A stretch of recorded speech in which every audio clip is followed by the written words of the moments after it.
नमस्कार, मैं रघुनाथ प्रसाद आज उपस्थित हूं बिहार कर्मचारी चयन आयोग के द्वारा संभावित तिथि 18 अक्टूबर को आयोजित होने वाली first inter level mains exam के परीक्षार्थियों के लिए कुछ सुझावों के साथ मैं सुझाव शुरू करूं उसके पहले मैं ये जानकारी दे दूं कि रविवार दिनांक 27 सितंबर 2020 को अपराह्न 5 बजे संध्या 5 बजे मैं आपके साथ उपस्थित रहूंगा लाइव अपने YouTube चैनल पर और विषय होगा सरकारी नौकरियों में वर्टिकल और हॉरिजॉन्टल रिजर्वेशन।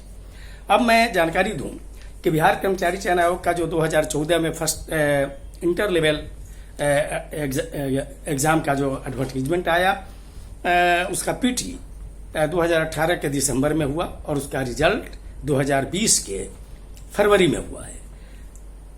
13,000 से ऊपर पद हैं, विभिन्न श्रेणी के लगभग 40 तरह के पद हैं जो पूरे राज्य से संबंधित हैं, विभिन्न सेवाओं से संबंधित हैं।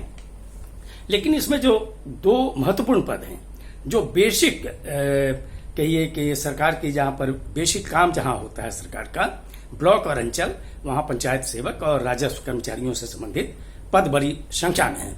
कुछ पद फिजिकल एफिशिएंसी टेस्ट वाले भी हैं। मैं ये बतलाऊं कि 63,000 से ऊपर कैंडिडेट जो पीटी से क्वालिफाई करके आए हैं वो अपीयर हो रहे हैं। ये सारे कैंडिडेट्स मेंस परीक्षा की तैयारी बहुत मेहनत से कर रहे होंगे और उसमें मैं सिर्फ एक सप्लीमेंट के तौर पर और कुछ सलाह के तौर पर कि आपकी तैयारी और अच्छे ढंग से हो और आप कहीं भी किसी भी छोटी छोटी गलती के लिए आप डिस्क्वालीफाई नहीं हो जाएं, आप परीक्षा से प्रतियोगिता से मेरिट लिस्ट से बाहर ना हो। माने ये जो जनरल मेरिट लिस्ट बनेगा जिससे कि सिलेक्टेड मेरिट लिस्ट बनेगा उससे बाहर आप ना हो। मेंस परीक्षा जो आयोजित होने जाने वाली है उसमें मैंने जो वेबसाइट से देखा सिलेबस, पेपर पैटर्न और बिहार कर्मचारी चयन आयोग के पिछली कुछ परीक्षाओं का उसमें इंस्ट्रक्शंस वगैरह का, उसके आधार पर मैंने देखा कि मेंस परीक्षा के लिए जो है वो 2 पेपर्स होंगे, एक हिंदी और दूसरा पेपर होगा general study, general science, math और मेंटल एबिलिटी से संबंधित। दोनों पेपर की अवधि जो होगी वह अवधि 2 घंटे 35 मिनट की होगी और विजुअली इम्पेयर्ड के लिए कुछ अतिरिक्त समय होगा जो नियमानुसार है। और इसमें हिंदी में 100 प्रश्न होंगे, मल्टीपल चॉइस क्वेश्चन वाले एमसीक्यू, और सेकंड पेपर जो होगा जिस पर मेरिट लिस्ट बनेगा वो होगा 150 क्वेश्चन का। सभी प्रश्नों की वैल्यू माने 4 अंक होंगे, सही उत्तर के लिए 4 अंक मिलेंगे आपको और गलती होगी तो 1 अंक कट जाएगा, जिस पर अटेम्प्ट नहीं लेंगे उसके लिए कुछ नहीं। तो सबसे पहले कि हिंदी के लिए ये आप मैं बतला दूं कि हिंदी में 30% अंक लाना मतलब कि 120 नंबर लाना सभी कैंडिडेट के लिए अनिवार्य है। अगर 120 से कम आप लाएंगे माने 30% से कम लाएंगे तो प्रतियोगिता से बाहर हो जाएंगे, तब सेकंड पेपर के इवैल्यूएशन का कोई मतलब आपके लिए नहीं रहेगा। मैं बतलाऊं कि जो मैट्रिक स्टैंडर्ड जो ग्रामर कंपोजिशन की किताब है उससे और भी आपको सहयोग मिलेगा और इसे तैयारी सिलेबस के अनुसार आप कर रहे होंगे जो कमीशन के वेबसाइट पर है। लेकिन हिंदी में विशेष रूप से आप अक्षर, शब्द, वाक्य की अशुद्धियों के संबंध में, शुद्धि के संबंध में अच्छी जानकारी रखेंगे। संज्ञा, सर्वनाम, वचन, क्रिया, विशेषण, लिंग, कारक, संधि इत्यादि की अच्छी जानकारी रखेंगे। समानार्थी शब्द, विपरीतार्थक शब्द, कहावत और मुहावरा पर आप विशेष ध्यान देंगे। ये मेरिट लिस्ट में जोड़ा नहीं जाएगा इसका मार्क्स, लेकिन क्वालिफाई करना आपके लिए जरूरी है। सेकंड पेपर जो है वो बहुत ही इंपॉर्टेंट है क्योंकि इसी पर आपका मेरिट लिस्ट बनेगा, इसी से सिलेक्शन लिस्ट बनेगा और इस परीक्षा के लिए भी आपको एक मिनिमम क्वालिफाइंग सभी कैटेगरीज के लिए मैं बतला दूं कि जो SC ST कैंडिडेट हैं मेल और फीमेल और जो दिव्यांग कैंडिडेट हैं मेल और फीमेल उनके लिए 32% क्वालिफाइंग है मिनिमम। तो आप सोच लीजिए कि जो 150 का जो प्रश्न के लिए 600 अंक हुए तो उसका 32% आपको मिनिमम लाना पड़ेगा रेस में बने रहने के लिए। महिलाएं चाहे जिस भी कैटेगरी की हों, दिव्यांग चाहे जिस कैटेगरी के हों, उनका 32% होगा। अत्यंत पिछड़ा वर्ग के जो पुरुष कैंडिडेट होंगे उनका 34%, जो पिछड़ा वर्ग के जो पुरुष कैंडिडेट होंगे उनका होगा 36.5%, और समान वर्ग के जो पुरुष होंगे उनका होगा 40%। आप जनरल जो सेकंड पेपर है उसके लिए करंट इवेंट्स के लिए आप निश्चित तौर पर अच्छी पुस्तकों का अध्ययन मानिए ये मैगजीन्स से स्टडी करते रहेंगे, पेपर पढ़ते रहेंगे, पढ़ रहे होंगे आप, और साथ ही अपने कंट्री के विषय में और नेबरिंग कंट्रीज के विषय में इंपॉर्टेंट चीज का ध्यान रखेंगे। स्पोर्ट्स है, अवार्ड्स है, बुक्स है, ऑथर्स है, इत्यादि की अच्छी जानकारी रहनी चाहिए आपके पास।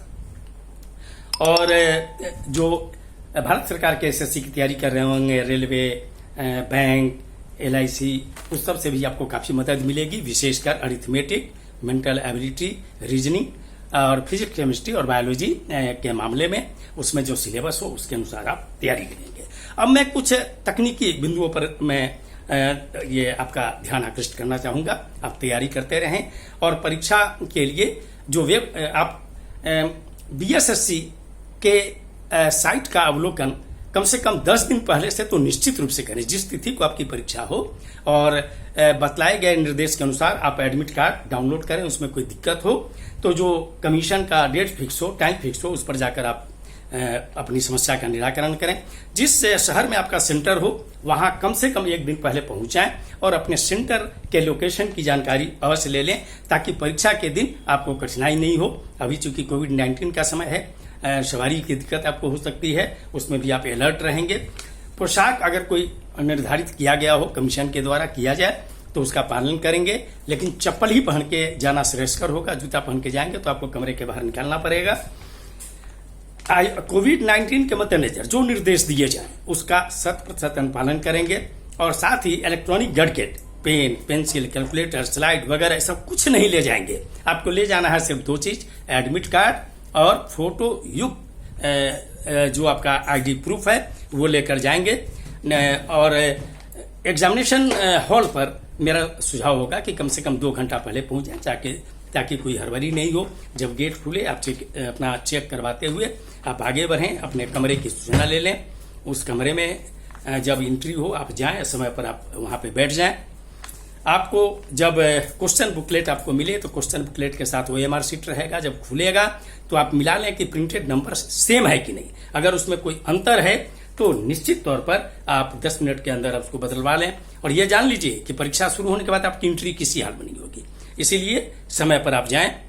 जो आप उसके बाद आप ये ध्यान रखेंगे कि बिहार कर्मचारी चयन आयोग आपको ब्लू अथवा ब्लैक बॉल पॉइंट पेन उपलब्ध कराएगा, जो आपको एग्जामिनेशन हॉल में मिलेगा, उसी का उपयोग करना है। सारी सूचनाएं आपको उसी से भरनी है, और आपको यह ध्यान रखना है कि कहीं भी OMR शीट वगैरह में कोई ऐसा मार्क मत कीजिए जिससे कि आप आइडेंटिफाई हो, वो फटे नहीं, मुरे नहीं।